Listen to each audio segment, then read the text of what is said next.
కబుల్టన్లో breaking update చూద్దాం. మరోసారి AP ముఖ్యమంత్రి వైఎస్ జగన్ పై దుమ్మెత్తి పోశారు వైఎస్ షర్మిల. ప్రజలపై కపట ప్రేమ నేల చూపులు చూసే సీఎం జగన్ కు బుద్ధి చెప్పాలని ఏపీ ప్రజలకు షర్మిల పిలుపునిచ్చారు.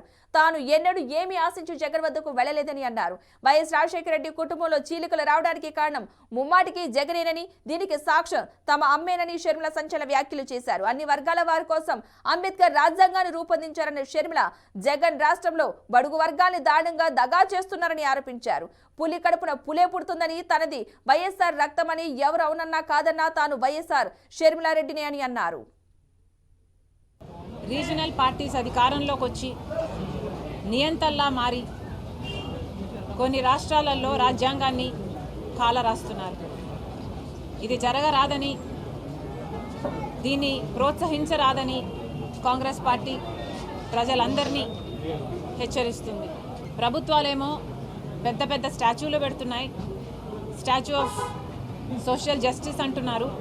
కానీ నిజానికి చూస్తే సోషల్ జస్టిస్ సమాజంలో ఉందా అంటే లేదనే చెప్పాల్సి ఉంది. గత 5 సంవత్సరాలుగా దళితుల మీద జరుగుతున్న దాడులు 100% పెరిగాయి. మరి దీనికి ప్రభుత్వం సమాధానం చెప్పాలి. ఎవరైనా ప్రశ్నిస్తే వాళ్ళను సవాలుగా చేసి డోర్ డెలివరీ చేసేంతగా అంత ఘోరంగా ఉన్నాయి. ఇంకెవరైనా ప్రశ్నిస్తే వాళ్ళ మీద కేసులు పెట్టడం, జైలుకి తీసుకెళ్ళి వాళ్ళను జైల్లో పెట్టడం, వాళ్ళను గుండు కొట్టి అవమానించే పరిస్థితుల్లో ఉన్నాయి. ఇవన్నీ ఈ రాష్ట్రం కల్లారా చూసింది. కనీసం దళితులకు వాళ్ళకు కేటాయించిన ఎస్సీ ఎస్టీ సప్లాన్ నిధులు కూడా వాళ్ళ కోసం వాడటం జరగటం లేదు.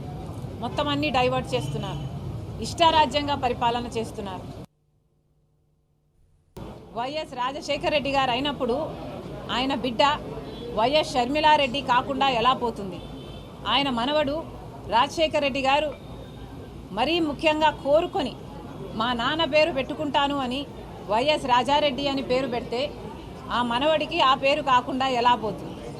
ఎవరు ఎన్నైనా మాట్లాడచ్చు వాళ్ళ స్వార్థం కోసం, కానీ నిజం ఎప్పటికీ నిలకడగానే నిలుస్తుంది. నేను రాజశేఖర రెడ్డి గారి రక్తాన్ని, ఆయన ఆశయాలను కాపాడడం కోసమే ఈరోజు కాంగ్రెస్ పార్టీలో ఇంత గట్టిగా ఆంధ్ర రాష్ట్రానికి వచ్చి పోరాటం చేస్తున్నా. మీరు ఎన్నైనా మాట్లాడొచ్చు. వైఎస్ గణతంత్ర దినోత్సవం సందర్భంగా ఆంధ్ర రాష్ట్ర ప్రజలందరూ కూడా మన జాతీయ జెండా సాక్షిగా ఒక ప్రమాణము చేయాలి. ఆ ప్రమాణము ఆంధ్ర రాష్ట్రానికి స్పెషల్ స్టేటస్ ఇవ్వని పార్టీలను సపోర్టు చేయమని, స్పెషల్ స్టేటస్ కోసం పోరాడని పార్టీలకు మేము మద్దతు ఇవ్వమని, మన రాష్ట్రానికి రావాల్సిన పోలవరం ప్రాజెక్టు కోసం కొట్లాడని పార్టీలకు మద్దతు ఇవ్వమని, మన బాబు గురించి, మన రాజధాని గురించి ఆలోచన చేయని, స్వలాభం కోసం ప్రజల ప్రయోజనాలను తాకట్టు పెట్టే పార్టీలకు మద్దతు ఇవ్వబోమని జెండా సాక్షిగా ఆంధ్ర రాష్ట్ర ప్రజలు ప్రమాణం చేయాలని కాంగ్రెస్ పార్టీ మనస్ఫూర్తిగా ప్రార్థిస్తుంది.